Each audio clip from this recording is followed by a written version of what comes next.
पिछले टर्म्स के अंदर हाउडी मोदी हुआ था, यहां पे 50,000 लोग वहां पे इकट्ठे हुए थे सितंबर 2019। और वहां पे मोदी साहब ने एक फिक्रा कहा था जिसकी बाज़गश्त बड़ा अरसा रही थी।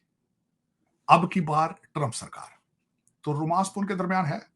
फिर उसके जवाब में मोदी साहब ने इनको इनवाइट किया, भारत की इन्होंने दावत दी, और फिर वो डोनाल्ड ट्रंप साहब यहां से गए अहमदाबाद, और 1 लाख लोगों ने वहां पे डोनाल्ड ट्रंप साहब को रिसीव किया, और वहां पे उस इवेंट का नाम था नमस्ते ट्रंप।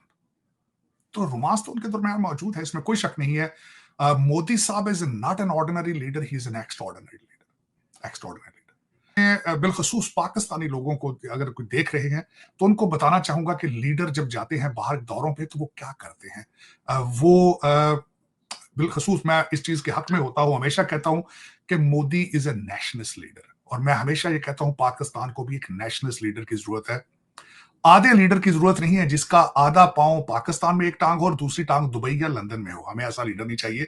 इसीलिए आपका और भारत का कंपैरिजन नहीं बनता। आपकी डेस्टिनेशन अब जो है वो काबुल की तरफ है, आपको सिर्फ अब अफगानिस्तान के साथ कंपेयर किया जा सकता है। Bangladesh is even better than you are. बहसीते as a role of Pakistani American, American angle के साथ बात करूं, बहसीते एक सब एशियन पाकिस्तानी और एज एन अमेरिकन। एक तस्वीर ये थी कि मोदी साहब बैठे थे जब उस समिट के अंदर, उनकी एक साइड पे मकरां थे जो चेयर थे उस समिट के, दूसरी साइड पे यूनाइटेड नेशंस के सेक्रेटरी जनरल थे।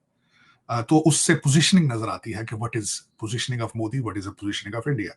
दूसरी तस्वीर जो है वो भी इंपॉर्टेंट है। लंच होस्ट किया, लंच के दौरान he was sitting with JD Vance and Usha वहां पे बैठी थी। तीसरा ऑप्टिक्स मैं बताना चाहूंगा कि स्टेज के ऊपर माइक्रोसॉफ्ट के, वहां पे गूगल के सुंदर पिचाई, उन्होंने उनकी स्पीच भी एक मेन स्पीच थी, और वो भी इंडियन है।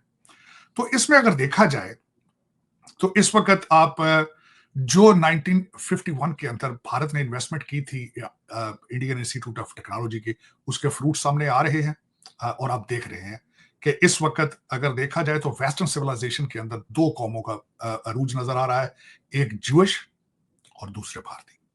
और उसके पीछे सीक्रेट क्या है? तालीम है, इनोवेशन है, विल है, डेडिकेशन है, ये चीजें हैं। इसके बगैर आगे नहीं हो सकता। लेगेसी का लोगों को शौक है, जो कि जहां से मैं हूं वहां इन चीजों का बिल्कुल फुकदान है। लोगों को तालीम अभी तक, मुझे आज किसी ने क्वेश्चन किया किसी चैनल पे कि पाकिस्तान में आर्टिफिशियल इंटेलिजेंस का मुस्तकबिल क्या है, तो मैंने एक सिंपल जवाब दिया था, जहां काले जादू में और काले बकरों में बिलीव करते हो उनको आर्टिफिशियल इंटेलिजेंस की जरूरत नहीं होती। और वाकई आज मैं वाकई कहूंगा, वहां पे आज भी जिन्नात के जरिए गवर्नमेंट हुकूमत चलाने की कोशिश की जा रही है। मैंने अगले दिन एक और बात आलिया की है कि डीप सीक से ये क्वेश्चन किया था कि what is the future of Pakistan. उसमें 3-4 चीजें और उसका जवाब आया, और उसमें जवाब में उन्होंने पॉलिटिकल करेक्टनेस की, लेकिन एक चीज उन्होंने मैं डिस्कस करना चाहूंगा आपसे कि उन्होंने कहा कि 60% पॉपुलेशन इज एज ऑफ 30, और अगर इनकी सही तरबियत ना की गई तो you can figure out what is the future. अफसोस के साथ वो जिस ग्रुप की मैं बात कर रहा हूं उनकी आंखें बंद और कान बंद है। ट्वीट को यूज करते हैं सारा दिन, टिकटॉक पर बैठे हैं, ट्विटर पे बैठे हैं, एक्स पे, इंस्टाग्राम पे हैं, लेकिन उर्दू इंग्लिश का एक लफ्ज नहीं जानते, एक लफ्ज नहीं लिख सकते। उनको पता नहीं है इस उर्दू को इंग्लिश में गूगल से फ्री ट्रांसलेट किस तरह करना है। दुख के साथ कहूंगा आज भी, और एक बहुत पॉपुलर मजहबी पार्टी स्लैश सियासी पार्टी उनको मुसलसल बता रही है रियासत मदीना और तालिबान खान, ये उनकी डेस्टिनेशन। दुख के साथ कहूंगा। आगे चलते हैं। और दूसरी बात जो सबसे बड़ी थी, गूगल के जो इस एक विंग है उसका नाम है डीप माइंड, उनके जो हेड थे मिस्टर हैसिबिस, उन्होंने उनकी बात एक बड़ी इंपॉर्टेंट उन्होंने की। उन्होंने कहा सरप्राइज कि पॉलिसी मेकर्स जो है उनको अंदाजा ही नहीं कि आर्टिफिशियल इंटेलिजेंस किस तेजी के साथ तरक्की की तरफ जा रहा है। यहां पे मैं ये जरूर मेंशन करना चाहूंगा कि आर्टिफिशियल इंटेलिजेंस की दुनिया में यूरोप आज पीछे है, जो फ्रंट लाइन पे अभी जो जा रहे हैं वो यूएस और चाइना है।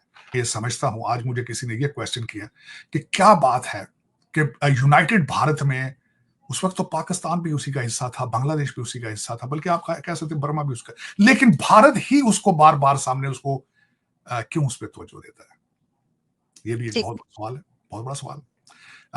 Bharat is a rising power. आप लोग अभी तक दूसरी दुनिया के टुकड़ों पे पल रहे हैं। आपका बजट और फॉरेन पॉलिसी आईएमएफ बनाता है वॉशिंगटन डीसी में बैठ के। आप उन्हीं चीजों से नहीं अभी आगे निकल पा रहे।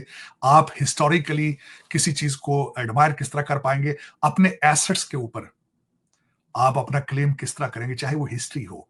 आपके ज्यादातर लीडरान और पाकिस्तान चलाने वाले डुअल सिटीजन है। उनकी एक टांग पाकिस्तान में होती है, दूसरा पासपोर्ट दूसरी जेब में ब्रिटिश पासपोर्ट होता है या कनेडियन। तो this is above your pay grade to claim the history, to fix the history. बल्कि कोहिनूर हीरे के ऊपर भी क्लेम भारत का है, आपका नहीं है। बिकॉज यू आर, मैं हमेशा ये कहता हूँ, you are not Pakistani. Because Pakistan के अंदर इस वक्त अलमिया ये है, पाकिस्तान के अंदर पाकिस्तानी कोई नहीं रहने वाला। जो बच्चा पैदा होता है उनमें से ज्यादातर ख्वाहिश होती है पैसे देकर जाके मौत खरीदते हैं। उन कौमों के लिए ये जरूरी नहीं है कि हिस्ट्री को पढ़ा जाए। क्या है कि जेलम के पास जो पहला बैटल ग्राउंड होता था, वहां पे हम हमेशा हर फॉरेन इन्वेडर को लेट के वेलकम करते थे। हमारे डीएनए में फाइटिंग नहीं है, हमारे डीएनए के अंदर पार्टी है। अमेरिका के अंदर अगली जनरेशन काम करने से इनकार हो चुकी है। 12 साल ओबामा साहब ने लगा के इनको गांजे पे लगाया था, मरवाना पी रहे हैं। यहाँ पे प्रोडक्शन कोई नहीं हो रही है। बिल्कुल आपको पता ही है जो हालात इस वक्त अमेरिका के अंदर। आईएमएफ का 6 रुकनी वफद वहां पे गया है, और वो सिर्फ और सिर्फ ये स्प्रिंग क्लीनिंग के लिए गया है कि आप किस तरीके से आईएमएफ को बेवकूफ बना रहे हैं। उन्होंने जाके जुडिशरी को भी देख लिया है, और सबसे पहले आपका सिविल सर्विस एक्ट जो है उसको भी उन्होंने कहा कि खोल के हमारे सामने रखें। ग्रेड 17 से ग्रेड 22 तक के लोगों के एहसास से मेक द चेंजेस देयर, कि हर साल इनके एहसासों की और आज भी मोहम्मद बिन सलमान और तैयब अर्दगान दोनों के अंदर एक कोशिश है कि वो इस्लामिक वर्ल्ड को लीड करें। लेकिन देखते हैं कि अब पाकिस्तान इसमें क्या करता है। तो जरिए मैं खुलासा आपको पेश करना चाहता था। मैं समझता हूँ कि नहीं साजिद साहब, आपने तो इतने जितने टॉपिक्स इस पर दुनिया में चल रहे हैं उसका इतना इन डेप्थ एनालिसिस हर एक। साजिद ताड़ साहब का भी यार सरिया प्यार, जब चीमा के चैनल पर जाता है तो मोदी के खिलाफ बोलता है। आज कह रहा है कि मोदी जैसा लीडर चाहिए पाकिस्तान को। ये पाकिस्तानियों को अभी मोदी और इंडिया के बगैर सरता ही नहीं है। वीडियो अच्छी लगी तो लाइक करें, शेयर करें एंड चैनल को सब्सक्राइब करें। जय हिंद।